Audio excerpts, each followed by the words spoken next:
አቢጌል ከዚህ በኋላ ህይወትሽን እንደፈለገሽ መምራት ትችያለሽ። ሲጀመር እኔ ምን አውቃለሁ ናታ? ምን ነገራችሁ? እኔ እኮ ምንም የማውቀው ነገር የለም። በቃ እንኳን አላወቅሽ፣ ምንም የተቀየረ ነገር የለም። አንቺም የሲሳይ ልጅ ነሽ። ደግሞ ኤቢ ምንም ብትል በቃ ውሸቷን ነው። ቤት ገብቼ ሳጣሽ እኮ ናፈቅሽኝ። ምን ላድርግ ናታን? እኔ እኮ ትናፍቀኛለህ። ግን ምን ላድርግ?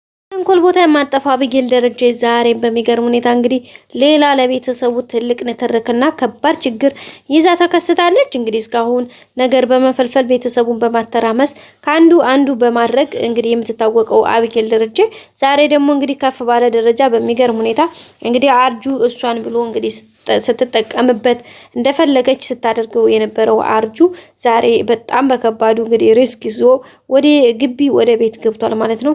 እንግዲህ የሚገርመው ነገር ይሄን ነገር ሪስክ ማድረሱ ብቻ ሳይሆን ደግሞ በሚገርም ሁኔታ ቤተሰብ ማንም ሰው በሌለበት ሰዓት ላይ ነው ይሄን ነገር ያደረገው ማለት ነው። ቤተሰቦቻችን እሱ መሆኑ ደግሞ በጣም የበለጠ ከባድ አድርጎታል። እንግዲህ ቀጥታ ወደ ግቢ የገባው አርጁ ጓደኛውን በመያዝ ነበረ። ከዛ እንግዲህ ቀጥታ ይዞ ከመጣ በኋላ እቤት ገብተው እንግዲህ አቢጌልን ማስፈራራት ምናምን ነበር የፈለጉት። ግን ከዛም ባለፈ በሚገርም ሁኔታ የሚገርም አደጋ ለማድረስ ነበር እንትን ያሉት ማለት ነው። ግን ነገርዮሹ ወደ ሌላ ዞሮ አቢጌል መጀመሪያ አርጁን ብቻ ስለነበር ያየችው እሱ ብቻ መስሏት ነበረ።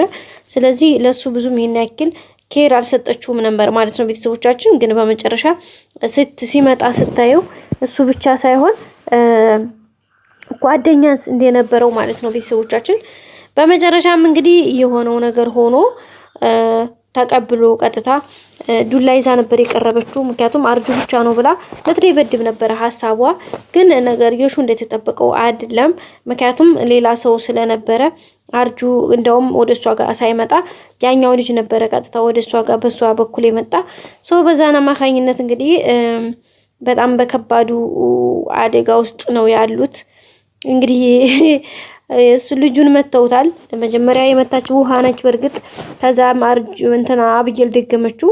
ከዛ በራሱ ኃይል እንግዲህ ስትወረውረው በራሱ ኃይል በሚገርም ሁኔታ ሂዶ ከእንትኑ ጋር ተላተመ ማለት ነው ከኪችን ካቢኔቱ ጋር ከዛ ሲመታው በጣም ከባድ አደጋ ደረሰበት ማለት ነው። ቤተሰቦቻችን እንግዲህ ለሱም እንግዲህ ምን ማድረግ ይቻላል? እንግዲህ የተንፈራፈረ ነው የሚገኘው። በጣም ከባድ አደጋ ደርሶበታል። ደምቷል፣ ቆስሏል ምናምን ፌንት በልቶ ራሱን ስቶ ነው የተቀመጠው። እንግዲህ ናታን ደግሞ በአጋጣሚ እንግዲህ ወይዘሮ ማርታ ከሆስፒታል እቃ አምጣ ተብሎ ተልኮ አጋጣሚ ሲመጣ እንግዲህ ድምጽ ምናምን ሲሰማ ቀጥታ ወደ ክችን ሳመራ እንግዲህ ክችን ሰውየው ተዘርሯል። አቢጌል እዛ ጋር ዱላ ይዛ ቆማለች። ውሃ ዱላውን ወርውራ ወዲያው ነው የሸሸችው። እንግዲህ ምጥንና እንትና ደግሞ ከሰራተኛዋ ልጅ ክላስ ነበር የነበሩት። ምክንያቱ ደግሞ እንግዲህ አቢጌል እኮ ናት ያባረቻቸው። አሁን እነሱ እንኳን ራሱ የተወሰነ ነገር እንኳን የሚያግዙላትን አበረረቻቸው። እሷ ተማታለች። ስለዚህ አሁን በጣም ብቻዋን ማለት ነው። እዚህ ጋር ይሄንንም ውሃ ደርሳላት ነው እና ውሃ ስትመታው ነው በነገራችን ላይ እንጂ አንቋት ነበር እሷን።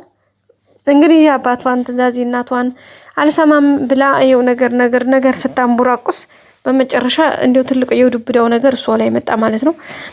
ምናልባት ይሄ ልጅ በተለይ በህይወት አደጋ ላይ ነው። እዚህ ጋር ምናልባት ትያዝ ትችላለች፣ ትታሰር ትችላለች። በታሰረች ደህና ነበር።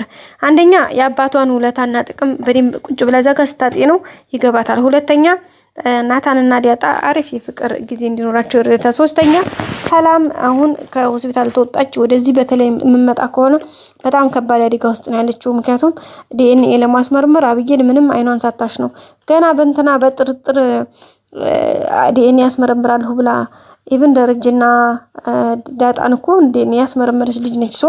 አሁን ደግሞ ሰላም ስትመጣ የሰላም ልጅና ደረጀን ዳጣና ሰላምን ዲኤንኤ ታስመረምር ያው ዝግጅት ላይ ነች።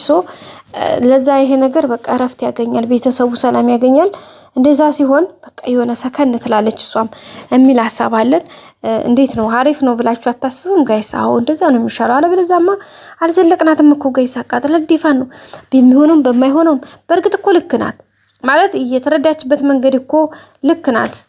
ለምን ለእናቷም በቃ ያዘነች መስሏት ምናምን ነው። ግን በዚህ መንገድ አይደለም ሁኔታዎች፣ መንገዶቹ የምናደርግባቸው መንገዶች በዚህ ልክ አይደለም። በቃ ይሆናል አይደለ? ሌላ ትክክል የሆነ ነገር መኖር አለበት እንጂ ዝም ብሎ በዚህ ጋር በግግምና በቃ ዝም ብሎ መሄድ አይቻልም። ማለት ጥሩ አይደለም ጋይሶችዬ። እና እንግዲህ አቢጌል በዚህ ልክ ነው። መጨረሻ ላይ ግን ዋጋ ያስከፍላል እኮ እንደዚህ አይነት ነገር ታውቃላችሁ። መስሏት ነው እንጂ ማለት ነው። ቤት ውስጥ ቤተሰቡን ታተራመሳለች። ሰራተኛ መሳደብ ነው፣ መገልመጥ ነው። እንግዲህ እቺ እንትና መታ እንግዲህ አሁን ቅርብ ነው የመጣችሁ እንደምታውቁት። ግን ይሄው አሁን ታስለቅሳታለች። አስባችሁታል? በጣም ከባድ ነው ጋይሶች፣ በጣም ማለት ነው። እና እንግዲህ ተፍ እያሉ ነው ሁሉም ነገር መልካም እንደሚሆን ተስፋ እናደርጋለን ቤተሰቦቻችን። እንግዲህ ይሄ ልጁም እንደማይሞት አርጁ እንግዲህ ምን ሊል ነው ጋይስ? አርጁ ጓደኛው እዚህ ጋር ፌንት በልቶ እሱ ሲመጣ ደግሞ በእጁ ስለት ይዟል እኮ። ከዛ አሁን አርጁ እንግዲህ እርግጠኛ ነኝ ናታን የመታው ብሎ ወደ ናታን ነው የሚያፈጣው። ግን ናታን አልደረሰበትም።